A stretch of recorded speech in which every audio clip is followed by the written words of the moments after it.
Armin Meiwes was a sexual sadist who found cannibalism the means by which he could express his sadism.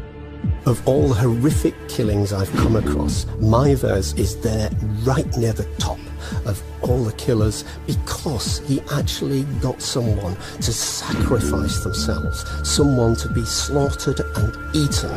My name, Armin Meiwes. I was born 1961. I'm computer engineer from Rotenburg, Germany. I killed a man, slaughtered him and ate him. Since then, he is always with me. Armin Meiwes suffered a lonely childhood. His father had abandoned the family when Armin was only 8, and his mother was particularly strict and overbearing. At age 10, Armin created an imaginary friend named Frankie, a name which would grimly echo in his eventual crimes. By age 12, Armin's cannibalistic desires began to develop. He fantasized about killing and eating his friends so that they could never leave him. Armin lived with his mother until her death in 1999. He was 38. After her death, he inherited the family home. Isolated and alone, Armin turned to pornography for gratification, eventually craving more and more extreme material. His cannibalistic fantasies reared their head again, and in 2000, Armin placed an ad on a fetish website called the Cannibal Cafe. I'm looking for a young, well-built male, aged 18 to 30, to be slaughtered and consumed. Amazingly, Armin received a lot of replies to his request, although many responses were from people who only wanted to indulge their desires via message. After a while, Armin received a genuine reply from a man named Borge Jose. After exchanging several messages, Jose paid a visit to Armin's home with the intention of being slaughtered and eaten. But at the moment they were about to go through with the act, Jose backed out. So Armin, clearly upset, he untied Jose from his restraints and let him walk free. Armin later claimed that he wouldn't kill anyone who was not willing to die. But Armin's search didn't end there. He returned to the Cannibal Cafe, posting under the same name as his imaginary childhood friend, Frankie. Then Armin received a response from a 43-year-old Bernard Jürgen Brandes. Brandes was a bisexual male who was in a steady relationship with his longtime girlfriend. However, Brandes, he had a secret desire to be killed and eaten. In particular, he had an obsession with sexual mutilation, and Brandes believed Armin could be the person to help him achieve his ultimate high. So they discussed the best way for Brandes to be eaten and the subsequent disposal of his body.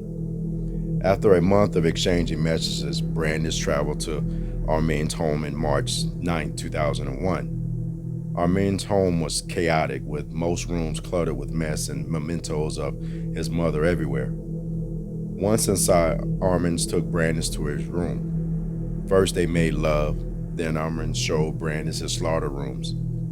Armin then fed Brandes sleeping pills, alcohol, and an entire bottle of cough medicine. Once Brandes was drowsy, they began their main course. However, not before Armin set up a video camera to film the entire event. Armin took his mouth to Brandes' penis, where he attempted to castrate him with his teeth. While it bled violently, he was unable to castrate him entirely, so he finished the job with a kitchen knife. Brandes remained conscious. Despite the excessive blood loss, Armin then took Brandes and placed him in the bathtub. As Brandes lay on the brink of certain death, he made a strange request. He asked Armin if they could eat his own castrated genitals together. Armin obliged. However, the raw meat was too thick for the weakened Brandes to chew. Therefore, Armin cooked the castrated penis with some garlic and pepper. Brandes lay dying in the bathtub for the next 10 hours before Armin finally put an end to his misery.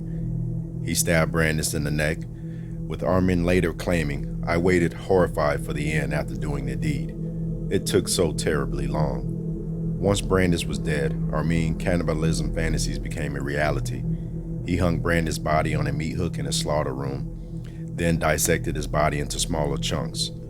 Armin stored Brandes' body parts in his freezer and consumed him gradually over the next 10 months. But now, with a taste for human flesh, Armin hunted for another victim on the Cannibal Cafe in 2002. In some posts, he boasted of having eaten human body parts before, which alerted some of the users to possible criminal activity. On December 11, 2002, Armin's home was raided by local police after being tipped off by another user on the Cannibal Cafe. Inside, they found Armin's slaughter room, along with the remains of Brandis in the freezer. But most damning of all was the videotape Armin recorded of the entire slaughter.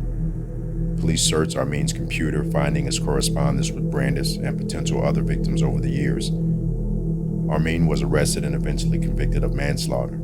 He received an 8-year prison sentence. The case received worldwide coverage, sparking a debate over Armin's innocence. After all, Brandis had been a willing victim in the murder. However, it wasn't enough to convince German courts. In 2005, courts ordered a retrial after prosecutors were unhappy with Armin's manslaughter sentence. A year later, he was sentenced to life imprisonment, where he remains today. The video of Brandis' slaughter has never been released to the public.